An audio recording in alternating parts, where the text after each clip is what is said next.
Chapter 288. Talia was unable to say anything for quite some time. Unable to contain the murderous rage surging through her, she could only tremble from head to toe. Meanwhile, Marisin, her head bowed as she desperately wrung the edge of her cloak, continued speaking as though she were making a confession. The day before Her Highness the Princess's wedding, His Highness the Crown Prince secretly sent someone to deliver an order.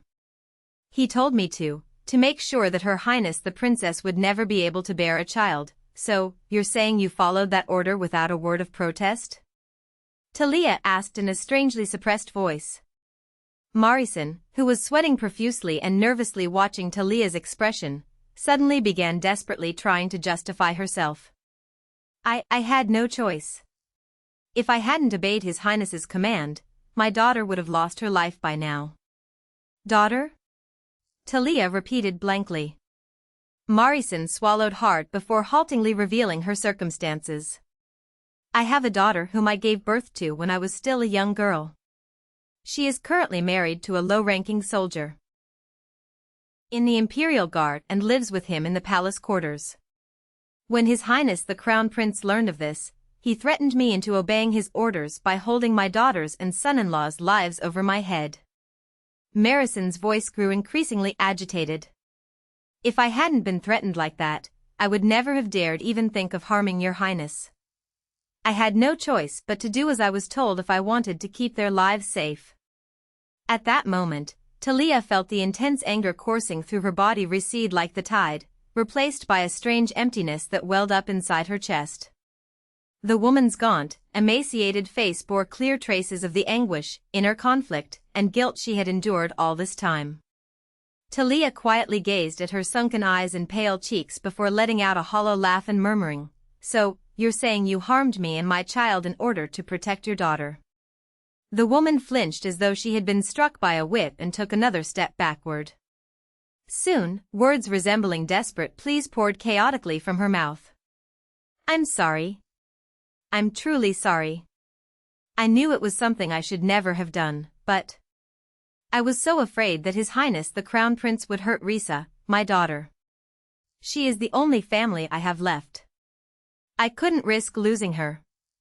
Each word she uttered felt as though it were stabbing deep into Talia's heart.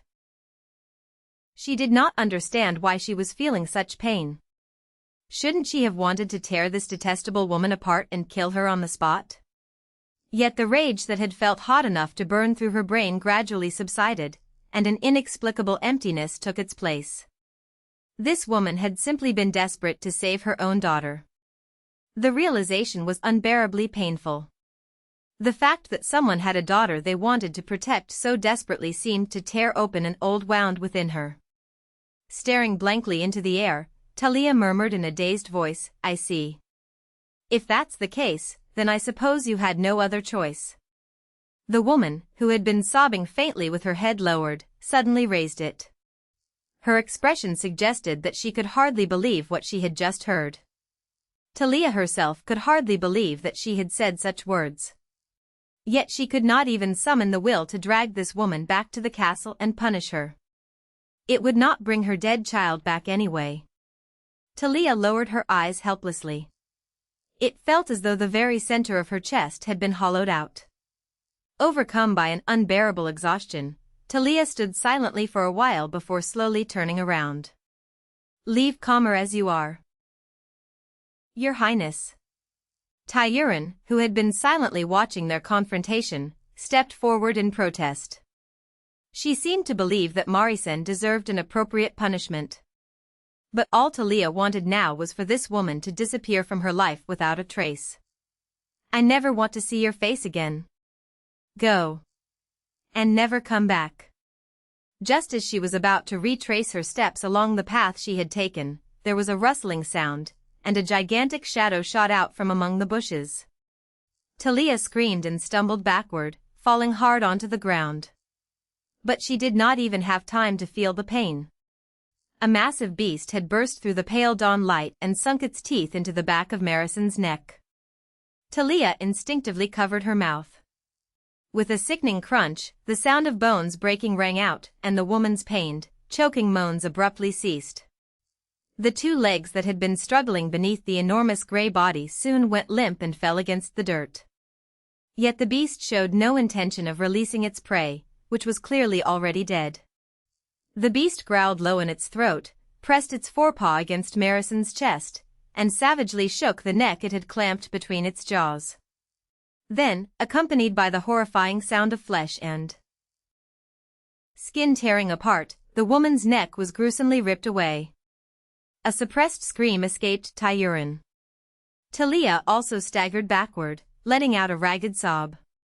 Perhaps hearing the sound, the beast, which had continued tearing into Marison's corpse, raised its head. Talia's eyes widened. Khan, even though the surroundings were still dark, she could recognize him clearly. Talia stared blankly at the blue eyes glowing fiercely in the darkness before unsteadily getting to her feet.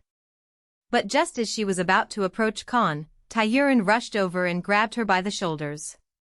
"Your Highness, you mustn't go near him. Khan is..." She could not bring herself to finish the sentence and fell silent. But Talia knew what she had been about to say. Khan's mouth and the back of his neck were drenched in blood, and he was breathing heavily. His appearance was nothing short of that of a ferocious monster. He had shown signs of aggression several times before, but this was the first time Talia had ever witnessed him taking a human life so mercilessly. She could not help but feel afraid. Without realizing it, she clung to Thalia. Then, the wolf, whose lips were twisted and whose chest was heaving, suddenly lowered its head.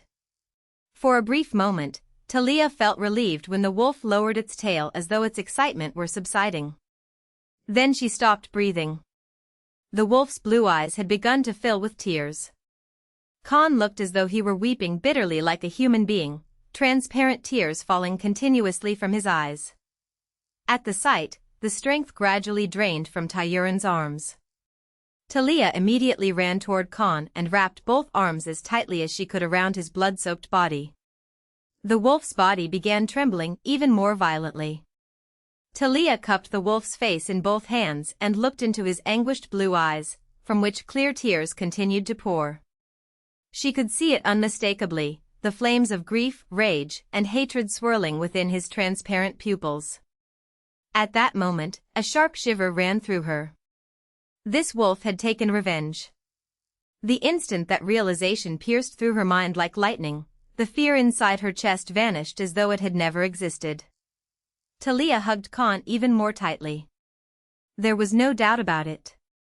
Khan was her child, reborn. Her child, who had been brutally murdered without ever even drawing a single breath, had avenged the grudge of his own death himself. "It's fine. It's fine, Khan. You didn't do anything wrong. You only did what I should have done in your place." Talia gently stroked the blood-stained back of the wolf's neck with her palm as she whispered softly. As though he understood her words, Khan's cries gradually subsided. Talia waited until Khan had calmed down sufficiently before carefully pulling the wolf away from Marison's corpse. Then she turned toward Thalia. Thalia's face was still deathly pale, as though she had yet to recover from the shock.